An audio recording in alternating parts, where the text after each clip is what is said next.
Hi everybody.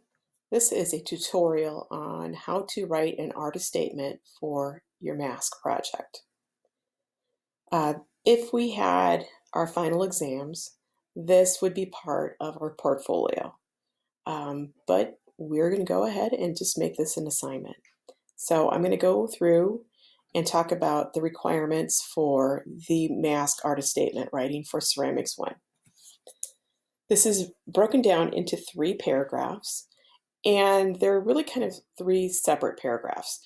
They are not needing to be written in such a way that you transition into one paragraph or another. So you can kind of think of these paragraphs as standalone. How you may want to write this is you can readjust this artist statement for your purposes. You can space stuff in there. You can add stuff in between the paragraphs 1, 2, and 3, or you can type 3 separate paragraphs at the space below. And then please turn in this copy. Don't share it with me in Google Drive. Please turn it in so I'm grading everything from Google Drive now. Okay, so let's talk about paragraph 1. Paragraph 1 is purely descriptive. So this was one of the art criticism activities that we use. In describing, we're usually trying to talk about the subject matter or the object and what we see. We will not really talk about why you chose the designs that you did or why you made it a certain way. It's really just describing what it looks like. So, what is your artwork? So you're probably, for that response, you're going to tell me that your artwork is a ceramic mask.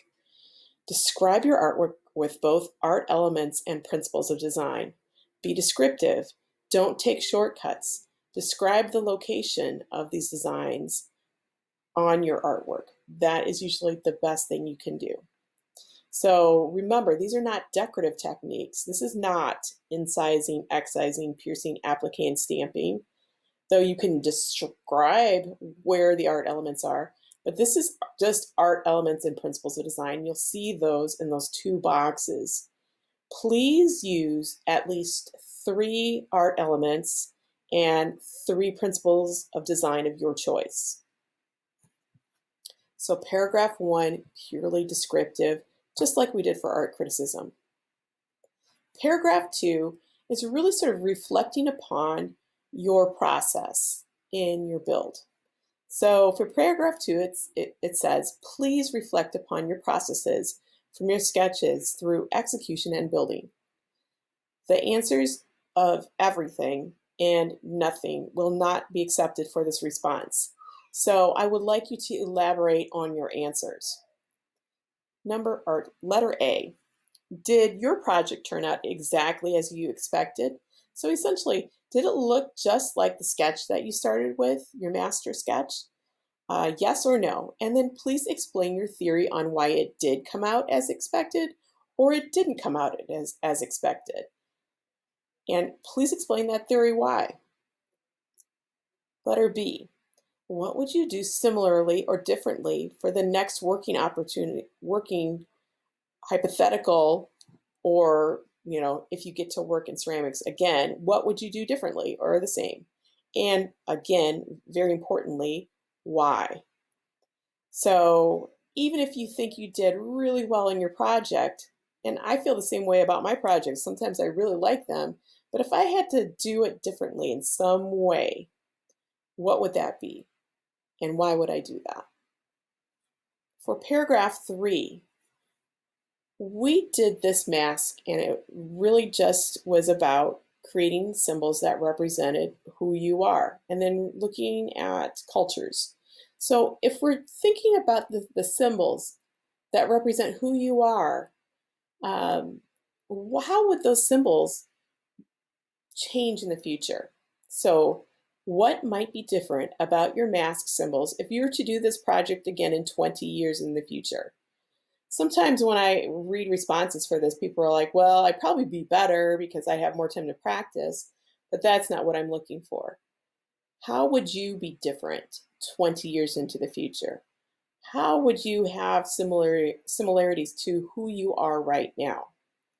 So, what symbols might be different? What symbols might be the same? Why do you think this? So, you might project what you would like to do in your future. What are your hopes? What are your dreams? What do you hope to accomplish? What do you want to do? And those could be your new symbols that you would come up with. So, explain a few of those new symbols that you might have. And also, don't forget to talk about what symbols might stay the same. Like for me, in high school, I loved music.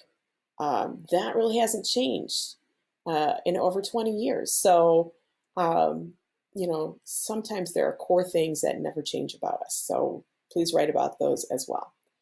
Now, if you need any help, please feel free to ask questions. Reach out to me via email or leave a class comment in Google Classroom or chime up during our Monday Zoom meetings and ask those questions, because probably there are other people who are thinking those exact same things, and they're wondering those exact same questions that you are.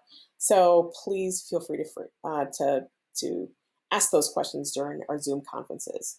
So good luck with this. We're looking for 3 separate paragraphs, and I'm going to give you a chunk of time to do this. So this is due on April 21st, and so that is also in your daily schedule. So you can work on this a little bit, maybe 10 minutes a day and then combine it with the other activities and assignments that I have listed for you on the daily agenda as well.